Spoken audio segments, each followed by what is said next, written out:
ஆண்டவரும் அருமை ரட்சகருமாக இருக்கிற இயேசு கிறிஸ்துவின் ஆச்சரியமான நாமத்தில் தினமும் கர்த்தருடைய சத்தத்தை கேட்டுக்கொண்டிருக்கிற என்னுடைய பிள்ளைகளை வாழ்த்துகிறேன், ஆசீர்வதிக்கிறேன்.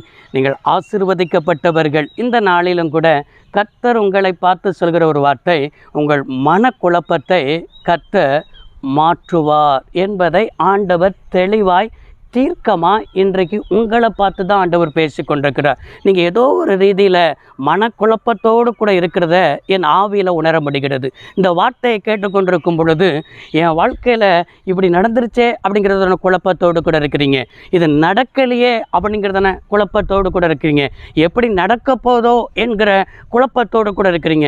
இப்படி இருக்கிறதான சகோதரனே சகோதரியே, உன் வாழ்க்கையில் இருக்கிறத அந்த மனக்குழப்பத்தை நிமித்தம் நீங்கள் என்ன செய்யணும்னா செயல்பட முடியாத அளவுக்கு ஒரு ஸ்தம்பித்து போன நிலைமையில் இருக்கிறதை நாவியில் பார்க்க முடிகிறது. இந்த மனக்குழப்பத்தோடு இருக்கிறவர்களுக்கு மருந்தாக தான் கர்த்தர் பிலிப்பியர் 4:6 தீர்க்கமாய் தருகிறார். நீங்கள் ஒன்றுக்கும் கவலைப்படாமல் எல்லாவற்றையும் குறித்து உங்கள் விண்ணப்பங்களை சோத்திரத்தோடு கூடிய ஜெபத்தினாலும் வேண்டுதலினாலும் தேவனுக்கு என்ன செய்யுங்கள், தெரியப்படுத்துங்கள் என்று சொல்லப்பட்டிருக்கிறது. அப்படின்னா ஆண்டவர் என்ன சொல்கிறார்? இந்த மனக்குழப்பத்திற்கு மருந்து தான் என்ன அப்படின்னா, நீங்கள் ஒன்றுக்கும் கவலைப்படாமல் என்று சொல்லப்பட்டிருக்கிறது. நம்முடைய வாழ்க்கையில் இந்த கவலை என்பது பெரிய வலை.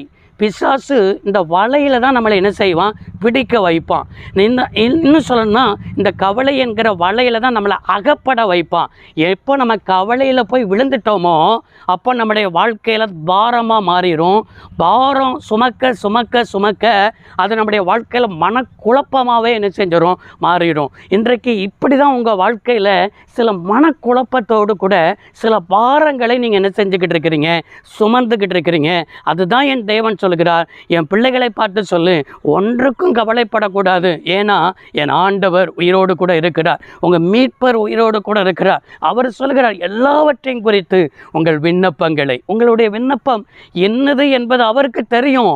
ஆனாலும் ஆண்டவர் சொல்கிற ஒரு வார்த்தை, உங்கள் விண்ணப்பங்களை சோத்திரத்தோடு கூடிய, அப்படின்னா சோத்திரத்தோடு கூடிய ஜெபத்தினாலும் வேண்டுதலினாலும் தேவனுக்கு என்ன செய்யுங்கள், தெரியப்படுத்துங்கள் என்று சொல்லப்பட்டிருக்கிறது. நம்ம தேவனுக்கு தெரியப்படுத்த மறந்துடுறோம். நம்ம உலகத்துக்கு யார் யாருக்கெல்லாம் தெரியப்படுத்துகிறோம், பெற்றோருக்கு தெரியப்படுத்துகிறோம், நண்பர்களுக்கு தெரியப்படுத்துகிறோம், நமக்கு வேண்டியவர்களுக்கு தெரியப்படுத்துகிறோம். ஆனால் பரம தகப்பனுக்கு தெரியப்படுத்துகிறீங்களா? நீங்கள் படுகிற வேதனையை தெரியப்படுத்துகிறீங்களா? உங்கள் பாரத்தை தெரியப்படுத்துகிறீங்களா? உங்கள் குழப்பத்தை தெரியப்படுத்துகிறீங்களா? அவர் தாங்க நம்முடைய குழப்பத்தை மாற்ற முடியும். அவரை விட்டு நீங்கள் எங்கே போனாலும் உங்களுடைய குழப்பம் மாறவே என்ன செய்யாது, மாறாது.